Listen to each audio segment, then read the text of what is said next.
team at the moment. Hey there, everybody. Welcome to Confessions of the Idiots. Everybody wants to confess, but not everyone wants to hear them. Today, I'm lucky enough to be joined by someone who joins me once a year, probably because I annoy him a lot over email.com, the internet letters. It is the best comedian in Australia. My favourite podcaster there is the great Will Anderson. Welcome back. Well, thank you, firstly, Sam, for that. You do not annoy me. I need to point this out. I think we have talked about it a little bit before. Once a year, I'm only on once a year, and we have this exact same conversation every time I come on. We waste Good the content, first 10 Will. minutes dancing the exact same dances we danced last time, which is me saying I would love to do it all the time. I always enjoy being here on the podcast. I just... and I'm busy. I've got stuff going on. You've got a lot of stuff going on. I'm sorry. I've got my own podcast called Willosophy, which, despite the fact that I haven't done a new episode since December, still it tends to rock up in the Australian podcast charts because people listen to the old episodes. And I don't have time to do that. And people are constantly messaging me going, when is this podcast coming back? And so every time I step out, like, on a side project, I come and talk to you or somebody else, I do feel like, look, if you really cared about Willosophy, you'd just be at home. This could be Willosophy time. You could be inviting Sam on Willosophy. I could be emailing you 7 or 8 times a year.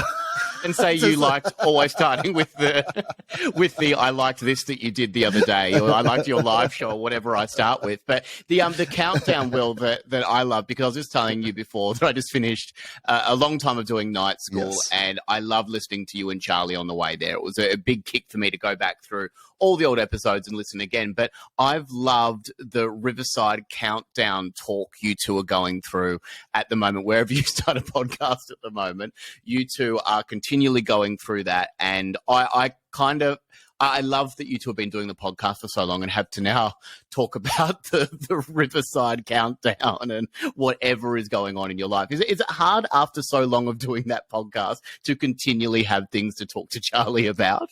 I think it's hard for people to continually listen. Like, we have endless things to talk about. Like, what you've just mentioned is, I mean, I think we've done 6 full episodes alone on the boy band 5 this year. So, and the last 2 episodes have all been about how Charlie didn't like Top Gun. And I've had very firm opinions about Top Gun and what they got wrong, despite the fact that I have not seen the movie. So very strong opinions. We always have things to talk about, including the fact that, yes, we've been starting every episode by commenting on something that the audience does not see, hear, or understand, because the countdown literally happens before this Riverside starts recording. So we're talking about something that happens in a time when it's not being recorded, and constantly starting every episode by going, hey, this thing that none of you guys relate to. The only person who's enjoying this content is Sam, who's listening, who also uses Riverside. And also, as a podcaster, I get it. You feel seen. I feel seen. Thank you for making, a white straight man feel seen, Will. It's a wonderful podcast. That's TOEFOP's main mission statement, Sam. You know that. No, I mean, that's the thing about TOEFOP in particular, is that Charlie and I, years ago, decided what sort of show we wanted it to be. We were very lucky that we were, these days, if you've got a podcast, people ask you, oh, you've got a podcast, what is your podcast about?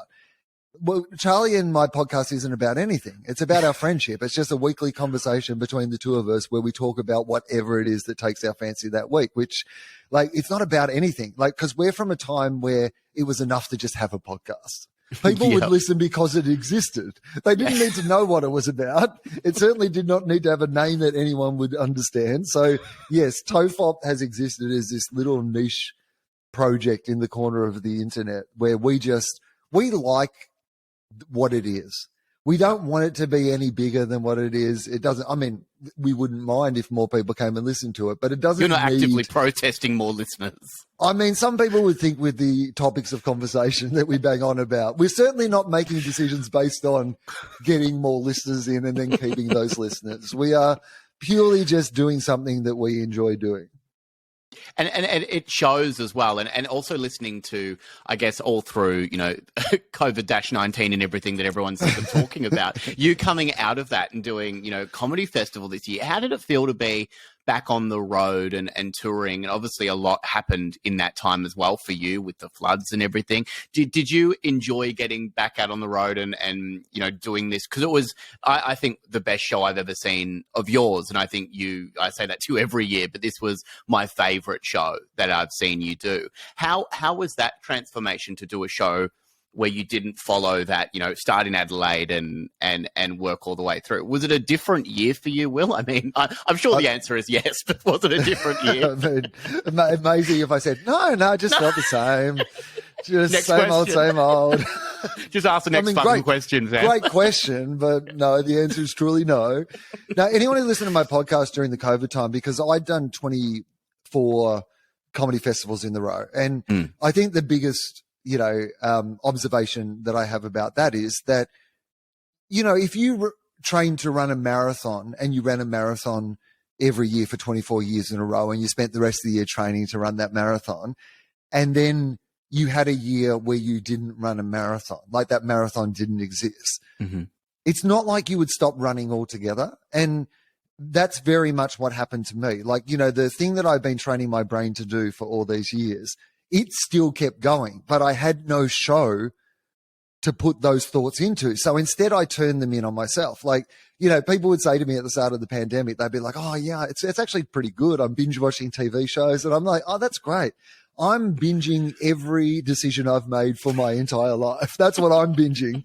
I am doing that thing that's meant to happen as you're about to die, where your entire life flashes before your eyes and you are judged as being either good or evil, except I am the person doing the judging and I am the person binging this show. And I do not like the lead character and the choices he's making. Is he meant to be an anti-hero? Can we replace him with Adam Hills? I do not like him. And some of the seasons are a bit off. Second season wasn't all it's cracked up to be. And so I thought about myself and comedy and my place in comedy and what I wanted from comedy and all those sort of things so much during that time.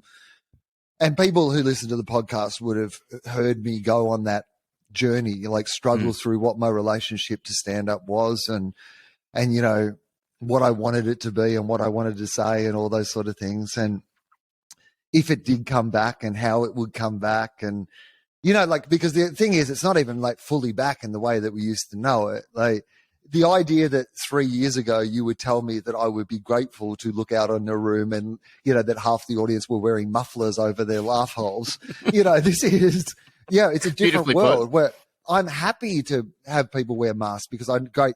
You've come out to the show. You're trying to be safe, but you're still trying to enjoy live entertainment. That's a cool thing, right? Mm-hmm. But as a comedian, like all you're trying to do is get the people to expel noise from their face. Like, that is the ocean that you're surfing on.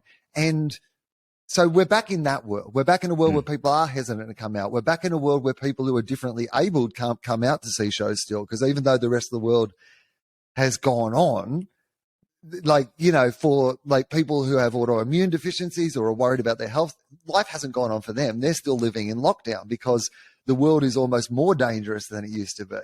This idea of doing shows, I used to go and love it and go and see other people's shows, but I didn't see anyone's shows in the comedy festival because literally all I did was go to my show and then go back and lock myself in that apartment so that I did not get COVID and miss some shows. Like that's all I did. All I did was concentrate on the show. But the biggest thing of all is that this is the first show ever that I have ever written that I did not test in clubs. Because the nature of the world that we were living in, like I went into this show just with it being, here's what I think the show is. And I often say to people, I say, if you want to see what I thought the show was going to be, come on the first night. Now, if you come on the first night in Adelaide, you would have gone, he thought the show was going to be awful. Didn't have a point. I had this idea of what it was that I wanted to achieve with the show. And I hadn't taken it out to market test it, right? Because that's essentially what doing it in clubs is. It's the equivalent of somebody making a movie and then getting focus groups in to watch the movie and then changing bits of the movie based on what those focus groups say. Mm-hmm. This is my first non-focus group show. I was just going to go in with an idea of what it was that I wanted to achieve, and I was going to do that because I had in my mind, what if this is the last time that you ever get to do this? Every night when I went on stage, my thought would be, there might be another 6 months or another year or another 2 years. Like, you didn't know that last time, but you know it now. This might be, for whatever reason, the last time you get to do this show. So if this was the last time that you got to have something to say, what is it that you want to say? And that is why this show, I only ended up doing it 35, 40 times, like tops. Like, it's not a lot of times. And I filmed it the other night in Melbourne. And I'd done 5 shows, 6 shows at the Sydney, 5 shows at the Sydney Comedy Store the couple of weeks before. And every single one of those shows had got better every night. Every night I was still finding, because I'm still at that point in the process with the show where I would find new and better ways to do the jokes, execute the jokes. And so I went into this recording, and like, ordinarily, by the time you got to recording something, you'd want to have done it. Like, I think Hannah had done Nanette like 300 times or whatever by the time she filmed it. And, you know, everything is just so perfectly honed. But instead, I was at a part of my process where I was still adding stuff. Like, there is a joke in the show that I had only come up with on the second last show, like the last show I'd done in Sydney, like a whole basically routine that I did like in the film special. But there is, I'm going to say there's at least 3 minutes of brand new on the night material in the special. Wow. That's how much this show just kept growing and evolving, because I understood it. I understood what it was that I was trying to achieve. So every time I did it, I was just like, I understand it better. And now I think there's a better way of doing that. I think if I'd probably done it for another 3 months, it probably would have changed into something completely different again. But it was the best, Sam. Like, I've always hated recording my material. I've never enjoyed the experience. I've never enjoyed anything that's ended up being recorded. I really loved that recording the other night, because it just felt like I was just doing the show and there happened to be cameras there. And for me, like, I'd rather flub a line or not get something exactly perfect. Like, there was a couple of jokes in the one I recorded where I've definitely done those jokes better on different nights. But I like that it was just, I liked that show. If that show had just been a show, there's some bits of it that I didn't quite get right. There's a couple of things I fumbled, but there's a couple of new bits that I'd never done before. And I feel like that evens out. And that really feels like, you think a lot about, what is it about me and my comedy? You know, like, all of us are the sums of our influences. And I wouldn't be who I was without, like, you know, Billy Connolly and George Carlin and Anthony Morgan and Greg Fleet and Judith Lucy and all these people that, like, you know, that I have influenced who I am over the years. But in that time with COVID, I had a couple of years off to think, what is it that, like, I like doing best on stage? And for me, sorry, this is really wanky, isn't it? No, it's great. Terribly wanky. But for me, there's 2 distinct states of comedy. Well, there's 2, really, if you want to be binary about it, you know, 2 types of people in the world about it. There is 2 types of comedy, which is this. There is the act of creation and there is the act of recreation, right? And so at the start, your brain is in creative mode. When you're first putting a routine together, there's such an energy to it. It's why you can do something on one night and never recreate it again. But there's just this energy to the fact that it's been created, right? You are growing. You're starting to understand it. And that in itself has some energy. After a while, what your act becomes is recreation.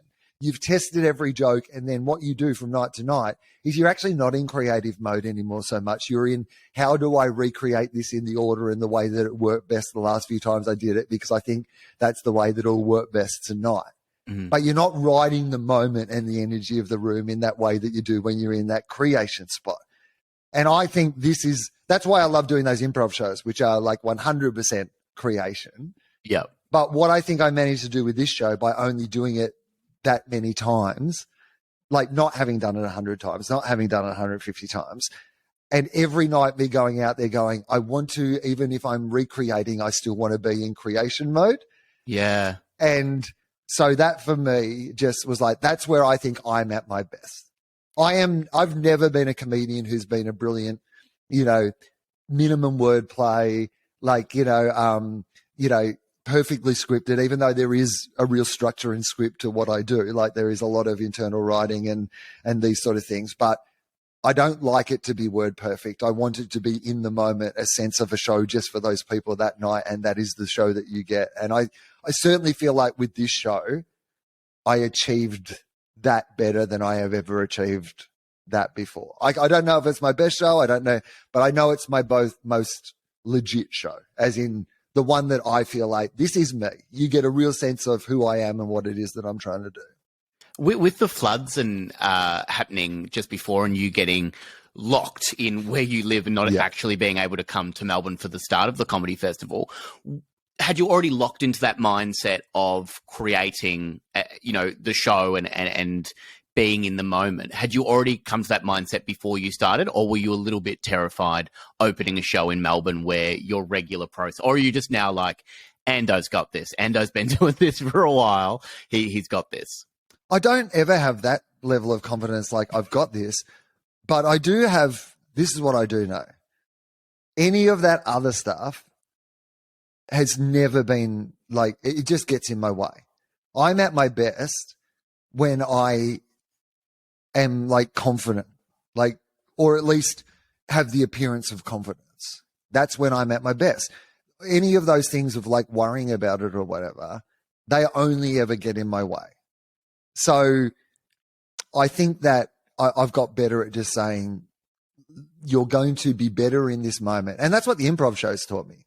Like the minute with those improv shows, I used to have, like, people would always say, oh, you've got material up your sleeve or whatever that you can go to. And I said, in the early days, that was not true. But what I would have definitely was like, there'd be a list of stories or things that had happened in the week where I just like, before the show, I'd have a look at going, oh yeah, the thing with the snake or the blah, blah, blah, that might be something. And I would like read that before the show. And if any of those things came up, I knew that I had something that I could go to. The minute those shows went from being good to being like excellent was the minute that I realized that was getting in the way of my brain. Because like what your brain will try to do in any moment is find the easiest and most convenient route, right? So in those improv shows, the first night is always the easiest night. Because you can talk about anything. Your brain is just like, let's go over here. Let's go over here. Everything is fresh. But the minute that you've talked about something before, or if you have material about something, or if you've prepared something, if that topic comes up, your brain won't go it'll go, well, you've already got this. What about this? Like, why are you trying to think of something else? You've already prepared this over here. Like, guys, it's just here, right? Yeah. And if that's not what you want from those shows, you want to go into a different direction. You want to. So I often say to people, I say, it's like jumping out of a plane without a parachute and then trying to learn how to fly on the way down. And the minute you embrace that, that every part of it is great. If something's not working, that's great, because then that will be the comedy. That will be the friction. That will be like, often if I ever have a moment in those shows where, like, I remember one night I'd like done about 30 minutes and it had just flown. Like every single riff I went on, everything just like, it was just magic. And then I just hit like the wall, just something, just whatever it was, just lost the whole room. And in the old days, that would have really freaked me out. I would have reached for one of those prepared bits of material or something else that I could go, let's get them back, panic. Yep. Whereas like in that moment, like my favorite thing to do now is just like stop, pause, like, look at the audience, remind them of who's in charge, and then like ended up doing this whole bit where I just berated them for the fact that like, they were starting to think that this was easy for me to do. And I'd just thrown that one in to remind them that I was actually doing something that was incredibly difficult and they should not be taking for granted how well it was going. And then of course that's then the next great routine that thrusts you into the rest of the show. Like that idea of embracing when, there's a crack in the footpath, embracing when something goes wrong. And then what's that, like the Japanese art where they break something and then they glue it back together and like, it becomes something again. Like there is a sense of that in those shows of going, it's okay if something breaks, because what the joy will be is you putting that thing back together again. And then how beautiful it looks at the end as if you'd intended to do it the whole time. So like having that attitude of like confidence on stage, which is just not that you think everything is going to go right, but that you think that if something goes wrong, you have the skills to, it's okay to get in a hole because you know how to dig out of a hole. You've dug out of holes before and you'll do it again. Yeah, when I used to do stand-up, I had on my hand always written, because I get so nervous and anxious just before I used to go on, and I used to have on my hand, I used to have written, it doesn't matter. And people always used to think that was the most depressing thing to have written on your hand. Like, it doesn't matter before you get paid to do a gig is probably not the best thing to have written on your hand. But I remember always looking at it and going, life is a lot bigger than this. And this pub with, 6 people, 2 of them are really uninterested. This actually doesn't matter. And I think once you get into that mindset and lock in, then things are a little bit more possible, or a little bit more, I think you free yourself up a bit. And no one's thinking about you as much as you're thinking about you. No one cares about you as much as you care about you. It doesn't matter. No. Like, I think if we've learned anything from The Rock, and we've learned many things from The Rock, one of those is it doesn't matter. So I agree with you. And I know this to be true. I've had a pretty successful career at doing what I do. And like most people who recognize me in the streets still think it's from Spicks and Specs. Like, no one's paying that much attention. No one really cares, right? I think you're absolutely right. And that for me is also really free, which is, what are you trying to achieve? The only thing that I'm trying to achieve now is, there's this great bit in the George Carlin documentary, which I highly recommend to everybody. It's great, a really, really great documentary. But he says something. He says, I'm not trying to tell anybody how to think. I'm just trying to tell them, you're not trying to tell anybody what to think. I'm just trying to tell them what I think. And that's what I'm trying to do. Like, I am absolutely, I don't think that I have any answers. If my show had answers, then it would cost heaps more, and there'd be a series of books and tapes to buy at the end of it. Like, I don't have any answers. So, and I'm fine with that. And in fact, that's, my natural position on the world is more questioning than pretending that I have the answers. I don't think that, like, my plan for life works particularly well for me. I'm not going to franchise this shit to other people, There's a Will Anderson doing the rural gigs. It isn't you, but you're doing your material. It's for you, Will, when you were questioning everything, over the last few years, did you find that your relationship with stand-up changed? Do you now feel it's changed, or do you feel like you're at that happy spot you were? Yeah. Well, yeah, I was not in a good place beforehand, because I don't really know why. It's like, and it'd probably take a lifetime to unpack every single bit of it. But I think that I've always wanted to be a really good stand-up, and I guess that it's been the thing that I've always felt the biggest imposter syndrome in as well, despite, loads of evidence to the contrary, right? Statistically, you could step outside my career and go, I believe, and I don't 100% know this to be the case, but I believe that, like, no one sold more tickets than me in the history of the Melbourne Comedy Festival. Like, statistically, you can just say, it's fine. That's like a number that you can look at and just go, yeah, people liked it. They came, that just wasn't an accident. It happened for a long time. But, I guess because I care about it so much and I love it so much, that I never really, I don't know. I always just felt like there was a sense of how would somebody else do this? Or maybe I should be like, whereas I think the break and knowing that it could never come back again and these sort of things really made me think, I don't care about that. I don't care about, and I think, what part of it is as well? I think the current trend in big comedy just doesn't really resonate with me. Like, when the biggest comedians in the world are your Ricky Gervaises and, like what Dave Chappelle's doing these days, and that style of comedy, people kind of know what I mean by that. That's not really what I am interested in, or my style of comedy, or my worldview. And so the idea that in some way you even see yourself in the same sport as that, or in the same world as that, is, whereas I always used to, you're like, well, why isn't my career progressing like so-and-so's career is progressing? And you're like, well, that's not really what I want to do. Yeah. And it's not what I'm interested in. It's not the style of entertainment that I'm interested in making. Like, if this comes back, I just want to say what I want to say and I want to say it in the way that I want to say it. And surprisingly, Sam, it turns out that is the thing that makes you happy. Mm. You know, even though I joke about the first night in Adelaide, it was terrible. And I rarely say it wasn't my fault, but that night it was mostly not my fault. There was some things I could have done better, but there was just so many things that went wrong with that night that were beyond my control that you know, that I probably would have handled better 7 shows in. Yeah, first one off, no shows in 2 years was a little hard. So, but even that, I remember just walking off and being very glad to be back doing it. And then now, every time I get to do it, it's just a delight. You know, I feel completely and utterly reinvigorated by the entire thing. So, you know, thanks, COVID. Did some really good things in the end. Got to look at the positives of the COVID cloud. I've got to say, it was worth it for everybody, right? Now, Will, on this podcast, I always talk about the wonderful world of online confessions, and I have found some today to go through with you, and they are some lovely people that I found on reddit.com, one of the most wonderful of all places online.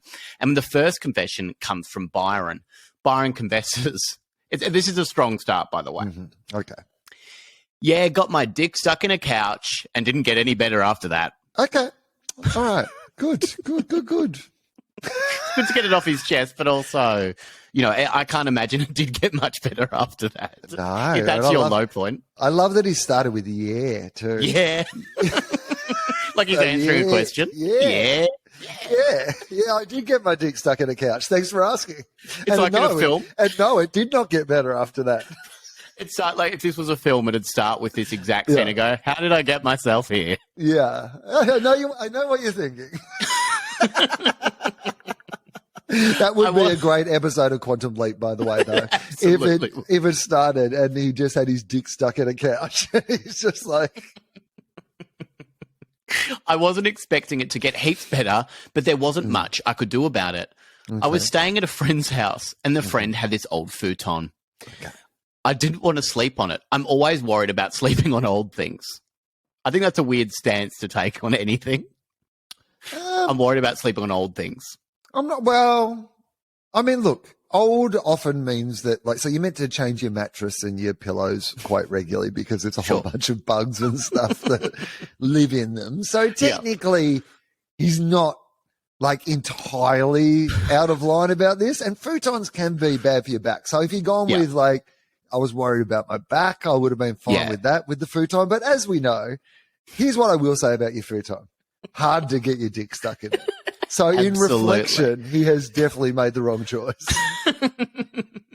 I didn't want to sleep on it. I'm always worried about sleeping on old things. Yes. Anyway, it has these old springs in it, and it felt really comfortable as soon as I lay down. Oh, so this is the futon? This is the futon. He's on the futon. So he didn't want to sleep on it, but now he's flash forward and he's sleeping on it. So it's like a futon couch. It's not like a futon couch. Your mattress itself, it's a futon couch. Right? Futon couch, yeah. I was thinking, oh, well, it's not too bad after all. So he's really changed his tune well in a few sentences. I was staying with my friends for just 2 nights. I had to go to a friend's 30th the next day, so I'd be in town for 2 nights. So he's already explained that above, but he goes in to explain 2 nights again. 2 nights, just again. 2 nights. We're 2 nights. As I lay down, I couldn't get comfy enough, so I ended up on my front. And there was this hole in the middle of the couch where I thought it would be the perfect spot to put my dick in. We've all been there, haven't we, Will? No, we have not. It wasn't big, but neither am I, so I slid in. Now he's talking about his dick size. Oh, my God. The springs made it quite bouncy and made humping the couch really nice. Oh, hang on. So he's just stuck his dick in the... But a minute ago... Yeah. He's like, I'm never going to lay on anything old. And then, I've got my standards. 15 minutes later, he's like, I can't wait to fuck this futon. That's right. It changed very quickly. Time to get my fucked on. The springs made it quite bouncy and made the humping the couch really nice. I kept humping, haven't not masturbated since earlier that week. And as I got harder, my dick went a little further into the couch and got caught on one of the springs. I didn't want to get further into the couch, and Oh, sorry. I don't want to get too graphic, so saying this now, but it was so painful. And when I tried pulling back, it didn't work. I couldn't do anything. I was in complete stalemate and knew that nothing was going to work. The pain was immense. And a few hours later, it was morning. And when I didn't go down for breakfast, my friends came to check on me. Now, it's an awkward. I don't care who you are. I think pride is a certain thing, but I would explain to my friends, I think, what's going on. I wouldn't try and cover that up. The idea that hours have passed with no resolution is something that is disturbing me, because I think you've given up. But immediately I would have thought maybe it would unhook when it gets soft, right? Is he still erect?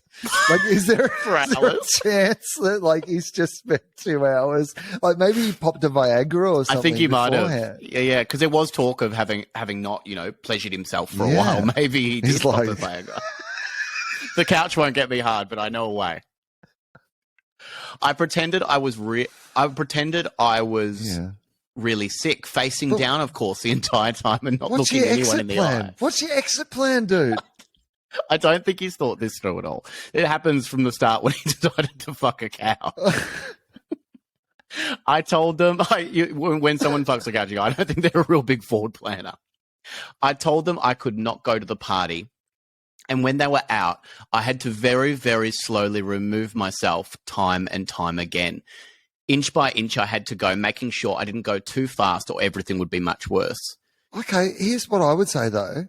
How about those 2 hours you just lay there? Wouldn't you try that in that time and be ready to go to the party by morning? You would think so. It sounds like a really shit 127 hours. Oh, yeah. He's going, I'm just going to chew it off. That's the only thing I'm just going to chew it off. The only way forward. I was very careful. If I had been able to use my hands, it would have been much easier. But after hours, I was free and went straight to the doctors. My friends, whose 30th it was annoyed that I was too sick to go and didn't message him that day. I didn't come clean and still haven't, but I wonder if it's something I should mention so he understands, or if I should tell my friends I was staying with. They might think it's a bit weird. All right, well, that's the first confession that comes from Byron. Now, do you think you can open up about something like this? It's an odd situation to be in. I mean, it's an odd situation. Like, I can't believe that he didn't even just go with accident.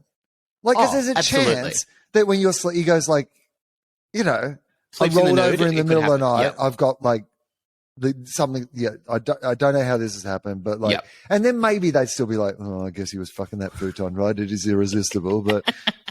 But, like, at least you've got plausible deniability. There might be a little, like, rumor of it. Sure. You haven't got to miss your mate's 30th birthday party, right? Like, because of this situation. So, I think it's a gift to your friend. Yeah. You say, look, here's what I'm going to say. I did miss your birthday party, but as a present, I'm going to tell you a story that only you and you alone can know. You can never tell another human being. Yeah. But this is for you. The reason that I missed your 30th, and then you tell the story. I think that, like, as that for me at my 30th, if one of my friends had come up and told me that story, I'd be like, good present. That'll do, pig. That'll do. Excellent. It was all worthwhile. Excellent present. Yeah. We missed you at the party, but it was all worth it. Can I tell you a story on this topic? Genuinely on this topic. Mm-hmm. So I won't name the names involved in this because I don't know if this is an urban myth or just one of those stories that gets passed around. But it was told to me in a way that I presume it to be true. But let's anyway. A very popular Australian entertainer used to be a male dancer, and the rumor was, and again, this may not be true. The rumor was that when these guys who were like, in these sort of like, Chippendale style, Thunder from Down Under style shows, there were a lot of muscly men who were performing, these routines in front of women night after night. So, a lot of them obviously are, hooking up with these women afterwards. Sure. That can get out of control. So this particular troupe apparently had a period of time where the rule was that none of them could hook up with anyone. And instead they were having this competition to see who could masturbate in the most interesting way. Right. Sure. And this particular person was rumored to have won this competition by this method, which was that they would order a hotel room that didn't have like a double bed or a queen or king size bed. They would order 2 single beds that like push together, right? And then they would like kind of hollow out a gap in between the 2 single beds. And then they would go into the bathroom and they would grab the like a bin liner, the plastic bag bin liner that they put in a little bin. They would fill that up then with the hand lotion that they provided at the hotel. Then they would cheap get as well. Then they would get the the towel, like a little towel, and they would like warm it up with hot water. They would wrap it around the bag. Then they would place this like homemade vagina in between the 2 beds and fuck the beds. So. Wow. And keeping those 2 beds together as well would be quite. I imagine that's come apart quite a few times. It's not something that ever occurred to me, but you're absolutely right. And what a terrible way to fall to the floor. One of the worst, I'd imagine. That's amazing. How creative and what a fun game for the boys to play. Yeah, no, men are always great in every situation. And that story's obviously been passed around. And it could be, if they're not naming Byron, that could be a fun story for him to tell his friend, and then they never mention his name in the story again. I think that's great advice. Let's move on to the next confession that comes from Michelle. Michelle confesses, I saw the worst thing you could ever imagine. My sister-in-law cheating. Ooh. It's not the worst thing I think you could ever see, but it's one of them. I mean, it's up there, right? Like the sister-in-law. Yeah, I mean, you know, close family. Great. It's not great. No. And here I was thinking, my poor brother. Yeah. Whatever should he do? Mm-hmm. I've kept this a secret for now, a year. You say poor. Did you? Yeah. Poor brother. Poor brother. Yeah. And then she not a poor brother. Though, not right? a poor brother. He owns a poor factory somewhere. He also Michelle never closes the talking marks in this. Okay. So it's never clear when she's talking. Okay, sure. I've kept this a secret for a year, though, because I have just never known how to bring it up. Okay. Seems like a pretty awkward thing to bring up at a family event. Yeah. Not the place of joy. Look, I wouldn't just choose a family event. I'm sure there's a phone call, there's a coffee. I was going to say there's a whole bunch of other things before family event. It has to be at a family event. I think one of the worst places to bring it up would be a family event. And now that I'm literally like thinking of most other things. You're like, Coachella. Yep, that'd still be better than a family event. The AFL Grand Final. Yep, still better than a family event. As much as I like my sister-in-law, I think it's pretty wrong. Cheating is kind of the unwritten rule in my family. You don't do it. Hang on. It's unwritten. Well, they should have written it down somewhere. How were they meant to know? Yeah, but also in like a lot of families. Yeah, I think most. Yeah, I don't think many are pro-cheating. Well, yes, even like people who are in open relationships, like it's normally not, cheating. It's meant to be like something that they're discussing with each other. So, yeah, I guess in a general sense, yeah. I come from a long line of no cheaters that you don't do and you never would. And that's 100% stuck with me, that thought. I know it's not a controversial opinion, but all my family have been against cheating. Yeah, it's not though. It's not a controversial. Really not uncontroversial. And I bet your whole family haven't been against it, by the way, because just the nature of the world is that statistically there's at least one cheater. It's probably happening as you write this Reddit confession. No ifs, no buts. In fact, if you had been cheating in my family, I'm sure you would be ostracized and maybe told to never come back. Okay. I saw my sister-in-law out at a bar that she would have no idea I was at.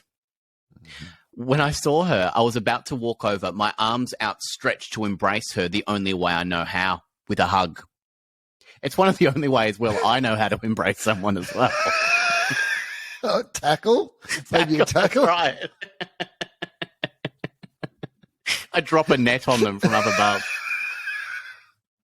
But instead, I stopped myself when I saw a man walking up to her, and you'll never guess who it was.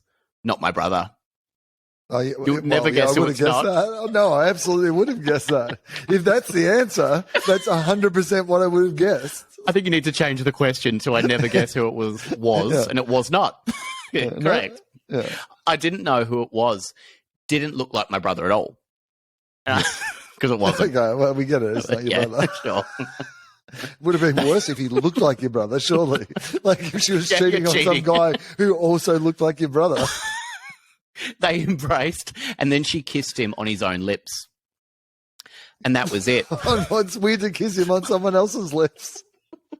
She turned to someone else, kissed him on the lips, and went, "That's for you." Can you pass that on? Pay it forward, please. His own lips, and that was it. It was all happening. Then I saw them leaving together.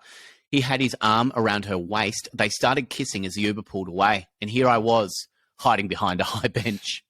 My eyes darting around like an alligator just above the water. That's it. I think that's such an odd thing to see. That would be an amazing thing to see someone like that, just the eyes.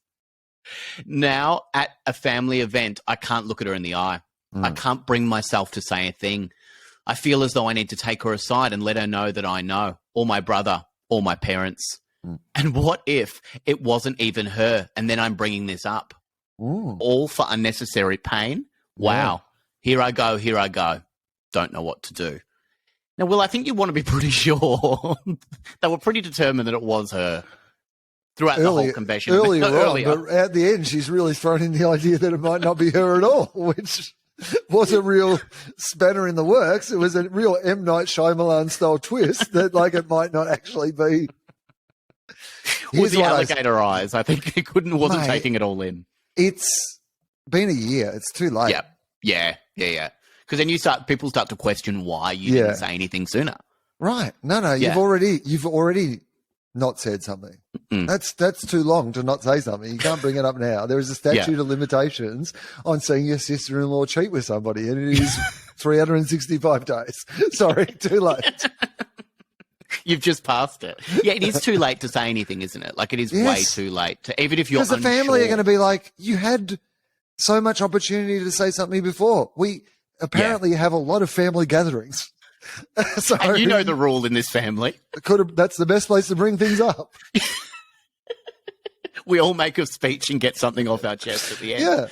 Yeah. So you think a year is way too late. Well, you can't be bringing this up. Particularly if, like, you know, the bloody little whispered terms and conditions at the end that she's not even 100% sure that it's her sister-in-law, then yes, you've got to let it go. Yeah, also, it's got to go. You don't know the state of their relationship. You know, no, exactly. He could be cheating as well, for all you know. Like, they might have an open relationship. He might be entirely cool with it, but that's not your business. No, I mean, I think at the time, I would have absolutely supported her if she's like, no, my brother needs to know about this, and I'm certain that it was my sister-in-law. I'm going to have a conversation, or at least I'm going to find out if it was my sister-in-law. Yeah, I'm going to do some more investigation. But, like, you can't just go, anyway, see you in 2023 when I might have an opinion on whether I'm going to check with Reddit. And no, sorry, you're not saying anything. You can't say anything. Always the best place to check is Reddit to see what those wonderful people think. Now, Will, I've got two more confessions, but just want to be conscious of your time. Do you need to get out? Fine. We can do it. Confession 3 is from Teresa. Teresa confesses, pretended I won the lottery to see which of my friends would come out of the woodwork. Okay, yeah. It's a bold move. That's pretty much the whole thing there. I staged this whole thing where I told a friend of mine I'd won the lottery. Okay. She was really bad at keeping secrets. I told all these friends different amounts, wrote it down exactly so I would know who said what. That's clever. Yeah. I mean, clever, yes. Also, I mean, it's a fun little game, I guess, to test your friends to see which ones of them are going to betray you. Sure. It is a fun game to play if you really don't trust any of your friends. It's a real fun game to play. I might just go for Pictionary, I think. I don't think I'd try this. Okay. It spread pretty quick, and then all these friends I haven't heard from in a very long time started calling me, SMSing me, and being really nice. I didn't care about that too much, but then I knew who my real friends were. But then I had a real problem. Yeah. Now, Will, what is the real problem? That they all thought she was a serial liar and didn't want to be friends with her because she made up winning the lottery? That's right. What do you think the real problem is, though, Will, in a situation like this? Now you've done what you were going to do, but then now you have another problem. What is that other problem? That you haven't won the lottery? Exactly. Yeah. For all these friends that have stuck around, that is a big problem to me. They think you've been a real tight ass because you haven't actually won the lottery. So what do you do, Will, in a situation like that? Would you just come clean and say to your friends, No, you've got to like, absolutely, exactly. Blow out your credit cards, get a loan, pretend to live a life that you can't possibly sustain. I didn't care about that. I'd supposedly won all this money. And so I hired an actor. No. To play a shonkster. Yeah. Who I said I invested with at the time. Mm-hmm. A man who I was pretending to see. I had all these photos with this guy and then told my sob story that all my money. Oh, my God. The few $1 million were all gone. I love how they're telling this, like, I had this plan to work out which of my friends was going to fuck with me. Right. And now you're so deep in this lie that you're hiring an actor to pretend to be a shonky business person who's ripped you off. Like, at the end of this, you then have to live with the rest of your life with this lie that you've won the lottery and been ripped off by you're the problem. Yeah. Your friends coming out of the woodwork are not the problem. You are the problem. The true friends stuck by me as I weave this massive web of lies. I kept going, doubling down on some things and tapping out of others. I like that she just bailed on a few of them. I'm done with that one. I'm done with that one. I do not own a helicopter. No. That's the fact of the matter. Instead of just letting it go, I went further and further, and it actually brought some of the friends a little closer. All right, that's a positive. Yeah. Is it, though, when they find out that you're I don't know. A serial liar who's been weaving a web of deceit? Don't know how that happens, but sometimes you don't know how things will play out. Quite a beautiful thing. Yeah, when you lie to all your friends, you really don't know how it's going to play out. You just don't know. You just don't know. I'm grateful for how it played out, but one of my friends is this annoying person who is always coming up with new ideas and told me we should make a podcast about the shonkster. And now I don't know how to get out of it, but I've already said I will do it. I don't know if I can tell my friends years later.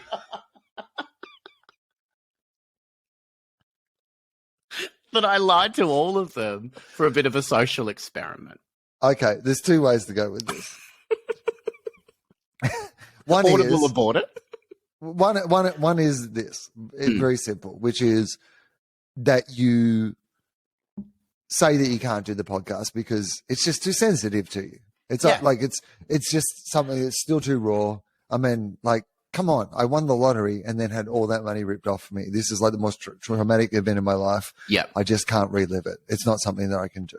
Or this could be the greatest podcast of all time because you play it straight. You know, this is the great thing about those, the documentaries that they think they're making a documentary about one thing, but something happens in the middle of it that makes the documentary completely about something else. Yes. This feels like that, where you could do like the first half of the documentary as if, it's all real. And then it could be gradually revealed to your friends bit by bit that none of it was real. And then by the end of it, yes, of course, your friends are mad at you that you made it all up. But that madness is lessened by the fact that you have the most successful podcast in the world. People are thinking about making it into a TV series or a movie. And it turns out now you have won the lottery, baby. You and Hedley Thomas, round 2 with Hedley Thomas in the ring. He's super excited. He loves saying Northern Beaches. And if this happened in Sydney, I'm sure he'd be very excited about saying the insular peninsula a little bit more. I feel like that's fun. That's the only way forward because you're not going to just say, I can't do the podcast, when maybe you owe it to this friend after putting them through all of that. Maybe this is your way forward to actually pay that friend back. Yeah. Yeah. Because there's no other way. I mean, it'd be compelling to listen to. Oh, it'd be amazing. Like once people found out about it, right? Like what a twist. Yeah. What an amazing twist. Well, I've got the final confession that comes from Marty. Marty confesses. I shit out my date's window. Oh, yeah? It was our first date and there was a lot about to go wrong. I never expected to be in a situation like this. Mm-hmm. I don't think anyone is, but I'm a pretty normal guy, and everything has been too easy in my life. Okay. I met this girl, Annabelle, and I loved everything about her. You know when you meet someone and it's like a bomb has just gone off? That was happening to my heart time and time again. Beautiful. He could maybe write for the podcast to get Headley to read some of that stuff, because I think that's beautiful. Mm-hmm. I didn't know what to do. I'd never felt like this before about anyone. Well, there was Jane, but that's a story for another time. Okay, but you've hooked me in. Can't I'm wait to invested hear in it. Jane. Please, I insist. Tell us about Jane. So Annabelle and I are chatting and getting along like a house on fire. Okay. We go back to her place for another drink. But I've had a few long black coffees, and so my guts are churning. I hadn't slept the night before and was worried about the whole ordeal, to be honest. I hadn't been on a date in a very long time, and everything was happening all at once. That's when I felt my stomach drop as Annabelle kindly made me a homemade espresso martini. No, you know what will fix Playing this? with fire. More coffee. Feeling anxious? Have another coffee. She excused herself to use the toilet. Yeah. I went to a window in the next room, her study, and I shit out of it. I had no time to look for a sink. I had no time to look for anything else. So please do not comment on this asking logistical questions. It was a logistical fucking nightmare. He just had to go. Yeah, Just had to go. Yeah, it just had to go. Yeah. I shit as quickly as I could and immediately felt better. When she got back, I was sitting back on the couch. I excused myself to use the bathroom after that, and the rest of the date went well. I'd felt immediately better after that, and now I was back with Annabelle, and everything would be perfect. The next day, though, Annabelle ghosted me. I think she might have found what I did in the courtyard below. And now I just don't know if a week later I can tell her what really happened that night. Just one more chance. She might find it romantic, if anything. Now, the wonderful thing about Reddit, Will, as you know, is people love to comment. And so there's 3 people under it that have written some gorgeous things. Shrek the Turd writes, tell us more about Jane. Sounds like that would be far more interesting story. Yeah, see, we thought that too. Yeah, we thought that. Yeah. Alfington Green writes, ha ha ha, stupid Annabelle sucks shit. It was fun. And H_222 writes, fucking hell, you fucking idiot. You don't deserve Annabelle for shitting out a window alone. Who does that? It's not safe. You could have fallen. Please be more careful when high up. So, look, that person's just worried about the safety. I mean, they have a point. They do have a point. You're going to be careful. Okay. So, look, you just accept that she's ghosted you. That's... Yeah. Like, move on, man. Yeah. You can't go back and explain that, can you, Will? Like, you can't. No, because the explanation doesn't make it any better. Like, what mystery do you think? Like, but do you mean, like, as in... I assume when she sees that somebody has shit out the window that she's either gone, like, most generously, yeah, you would think, oh my God, like, you know, we'd had a lot of coffee, we had that espresso martini. Maybe she'd gone to the bathroom. She might have had some stomach troubles of her own. Of course. But she's made the judgment immediately, if that's why she's ghosting. She might have been ghosting because she smelled a little bad when she came back from the bathroom. I don't think there's any part of you explaining this that makes it better. Yeah. Yeah. And I don't, like, your hope that it might be romantic is not, I believe, is misguided. Absolutely.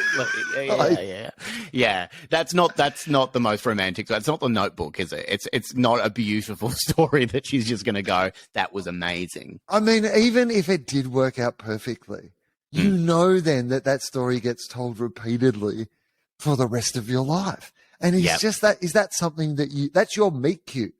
That's the thing that at the wedding, like, somebody has to tell that story. That's not a wedding story.